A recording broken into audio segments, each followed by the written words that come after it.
Welcome to the Crochet Channel. Today we are learning how to crochet a slip stitch. If you like crochet or chocolate, or you just want to be a nice person, click like, subscribe, and ring the bell so you don't miss out on your Crochet Channel videos. Yay! So to begin, you will need to create a slip knot.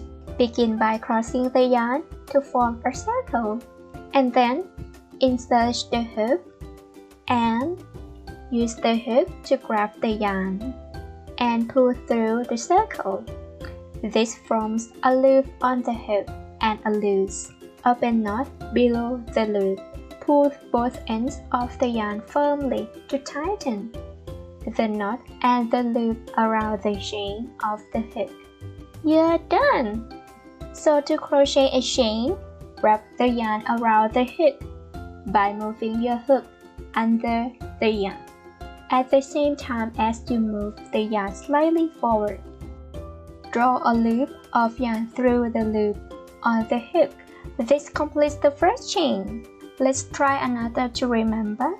Yarn over, then pull the first loop through the second loop.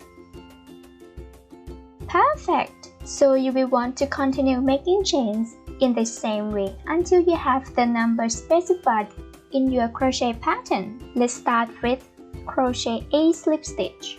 Insert the hook in the next stitch and yarn over, pull it through the stitch and pull it through the loop on the hook. This creates slip stitch. Slip stitches are the shortest of all the crochet stitches, although they can be worked in rows. The resulting fabric is so dense that it is only really suitable for bags handle. However, slip stitches appear very frequently in crochet instructions. To join on new yarn, to work invisibly along the top of a row, to move to a new position, and to join rounds in circular crochet, making them one of the most useful crochet stitches of all. Thank you for watching, and be sure to check out the Crochet Channel for lots of exciting, easy, and best of all free crochet tutorial patterns which you can use to create your own crochet pieces. If you enjoyed this tutorial, please thumbs up, share, and subscribe. Be kind to someone today and keep smiling until the next video.